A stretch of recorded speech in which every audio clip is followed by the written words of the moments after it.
Yo, what's going on everybody? Welcome back to another video. Today we're doing the Mario movie analysis. And now, this is actually the first time I'm discussing something I actually know 100% on what I'm talking about.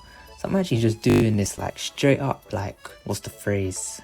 I don't know the phrase, but I'm doing this without any like notes or script or anything, so it might be quite a slow video. But anyway, I'm just gonna go straight through it. So this time I've actually downloaded the video as opposed to recording it, because the video that's going up today, well, it's already up, but it's just processing the reaction video to this trailer or teaser.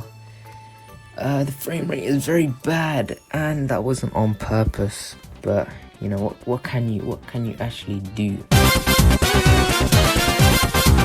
So in the first 10 seconds, immediately, like, I think we can literally just talk about this right now. Bowser seems to have this like crazy flipping island, lava island thing, and usually in the games he actually doesn't even have that. I think in Bowser's Fury, yeah, he had this type of floating island type of situation. But anyway, usually he doesn't have that. Usually he just has a kingdom in like some volcano lands, and you go there and you just fuck him up. Now he seems to have a floating island, and he's kind of going onto the penguin kingdom here. So he drops Anchor, which is this like fat spike ball that just crashes into the snow, which is actually kind of sick, you know.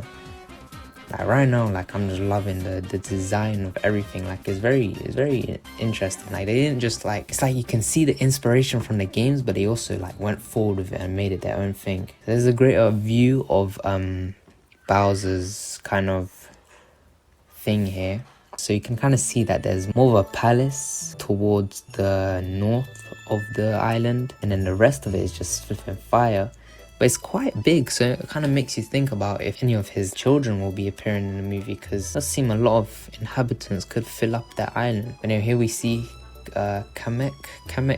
I don't even know. I've never like said his name out loud. Anyway, moving forward, I like the design, the little design of the Koopas here. They look kind of cool. Like this Koopa on the right is kind of just like, man, fuck this guy, and then this guy on the left just looks hella pissed. I don't know if they're staring at each other or they're staring at Kamek, but who even knows. So here they're kind of introducing Bowser, and we have this big grand reveal.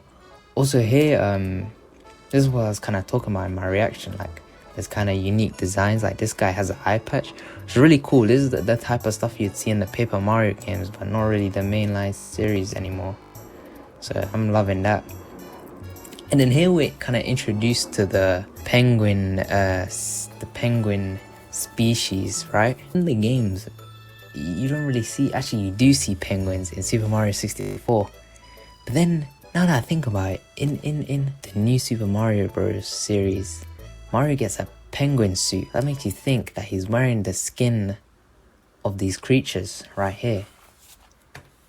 Which is kind of flipping crazy. But anyway, there's also the that annoying sound in Super Mario 64 that these penguins make.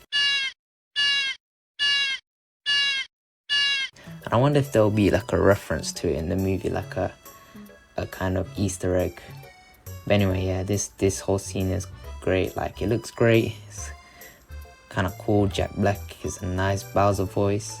He kind of has the personality of I feel like he's gonna have the personality of Bowser in the RPGs. So like Mario and Luigi, the Super Mario RPG, and even Paper Mario games. I feel like Paper Mario Bowser is the best type of Bowser. Like that guy is flipping. That guy is great. And then finally we're introduced to Mario at last. Kind of land on these these high mushrooms, and this is like a typical level in the games. Like there's always like the first couple levels you're just on these like big mushrooms in the clouds. But also, yeah, what's kind of interesting is that Mario kind of comes out of this pipe. So it kind of makes you think, and he kind of wakes up here, right? And he's like, oh, like, where the hell am I? Type of thing. So it makes you think, well, this kind of be like a origin story for Mario. Like, are they going to do that storyline where he comes in from the real world? Like he's a real world plumber, and then he comes into the cartoon world. I think that storyline is kind of trash. I think that she should do that. Mario is an already established character within the Mushroom Kingdom and all of that. And I think that's what they are going for, because he's scared by Toad, but later, like, you can assume that this scene happens like 10 minutes after they meet. Like, he's already saying like, Mushroom Kingdom, here we come. But then also it kind of makes me think that he is new to this kind of environment. So he is from a different place than the Mushroom Kingdom. And Toad doesn't really know who he is. Like, he's kind of just getting onto him. Usually Toad's kind of like a... Here I think he's talking about like, don't eat this mushroom because it can... Yeah, don't touch that mushroom, you will die. And so immediately I kind of thought of the poison mushroom from Mario. Well, actually I thought of the small... There's a poison mushroom, right? And it looks like this. It's purple. And so maybe Toad kind of mistook this for a poison mushroom. Or like the mini mushroom looks exactly like this, and if he touches this, like if he eats this or consumes it or whatever Mario does in the flipping series, he will turn like small. I think that's what he means. But obviously Mario can eat these mushrooms and grow bigger. I don't know, they're probably gonna...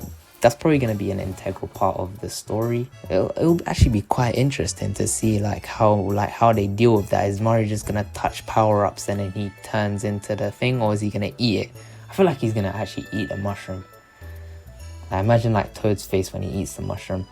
And here as well, like you can kind of see like design details, like that Odyssey introduced like Mario's overalls, and he's even got laces on his flipping boots now. That's crazy. But yeah, here, the Mushroom Kingdom, it's actually quite small for what you would imagine the Mushroom Kingdom to be. In Super Mario 64, the castle grounds were actually kind of big. But here, like the castle grounds are on some kind of hill mushroom type thing. There's a lot of little houses around as well. So actually it is quite fairly big, whatever. After that, you get the cast. It's actually an all-star cast. It's looking crazy. And then you get the Dry Bones and Luigi. So Luigi actually looks like he's heading to one of Bowser's castle. Like if you ever played Mario, at the end of the level you reach a castle and you have to raise the flagpole to be like a Mario flagpole instead of a Bowser's flagpole. So I feel like that's what Luigi's on his way to do, but he's getting chased by Dry Bones. Or maybe this is like the first time he enters the world like Mario did. It is a teaser at the end of the day. It's not going to be a lot of design elements. I feel like it's just they're just kind of showing off right now. But overall, like, there's a lot of promise. I probably should address the elephant in the room. What do I think of Mario's voice? Mushroom Kingdom, here we come. I kind of said in the reaction that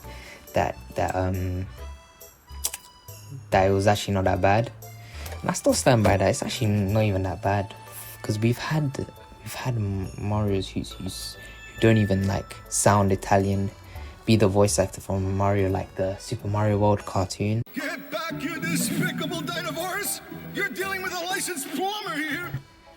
And people still like that. But for me personally, what the hell? Mario has a collar. Oh my, that's dead. That is dead. I didn't even realize he had a collar. Why the hell does Mario have a collar? What the flip? Ugh. Oh my god. But anyway, yeah, his voice actor. For me, Mario doesn't even talk, man. Like, I'm thinking of Paper Mario. Like, those are my favorite type of Mario games.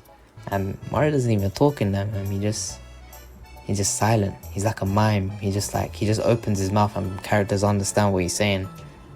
I mean, Luigi talks and all the other cast, but only Mario doesn't talk.